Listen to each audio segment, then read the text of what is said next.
इस साल 28 सितंबर को अनंत चतुर्दशी है। हर साल यह पर्व भाद्रपद माह में शुक्ल पक्ष की चतुर्दशी तिथि के दिन मनाया जाता है।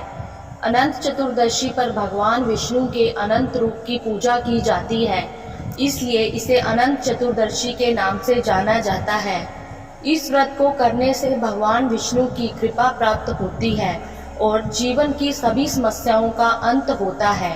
इस दिन विधि विधान से भगवान विष्णु की पूजा के साथ ही इसकी व्रत कथा भी जरूर पढ़नी या सुननी चाहिए।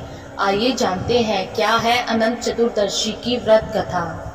बहुत समय पहले एक तपस्वी ब्राह्मण था जिसका नाम सुमंत और पत्नी का नाम दीक्षा था।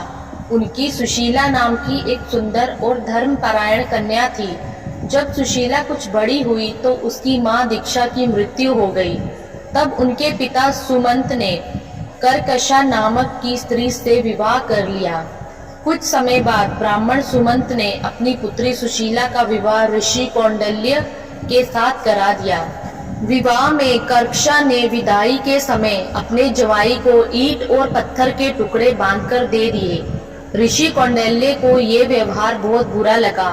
वे दुखी मन के साथ अपनी सुशीला को विदा कराकर अपने साथ लेकर चल दिए। चलते चलते रात्रि का समय हो गया।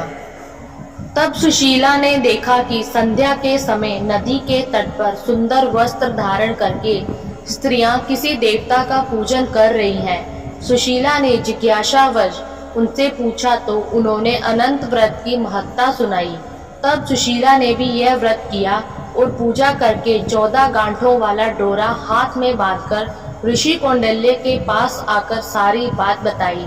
ऋषि ने उस धागे को तोड़कर अग्नि में डाल दिया। इससे भगवान अनंत का अपमान हुआ। परिणाम स्वरूप ऋषि कौंडल्य दुखी रहने लगे। उनकी सारी संपत्ति नष्ट हो गई और वे दरिद्र हो गए। एक दिन उन्होंने अपनी पत्नी से कारण पूछा तो सुशीला ने दुख का कारण बताते हुए कहा कि आपने अनंत भगवान का डोरा जलाया है। इसके बाद ऋषि कौंडल्य को बहुत पश्चाताप हुआ। वे अनंत डोरे को प्राप्त करने के लिए वन चले गए। वन में कई दिनों तक ऐसे ही भटकने के बाद वे एक दिन भूमि पर गिर पड़े। तब भगवान अनंत ने उन्हें दर्शन दिया और कहा कि तुमने मेरा अपमान किया, जिसके कारण तुम्हें इतना कष्ट उठाना पड़ा, लेकिन अब तुमने पश्चाताप कर लिया है। मैं प्रसन्न हूँ। तुम घर जाकर अनंत व्रत को विधि पूर्वक करो।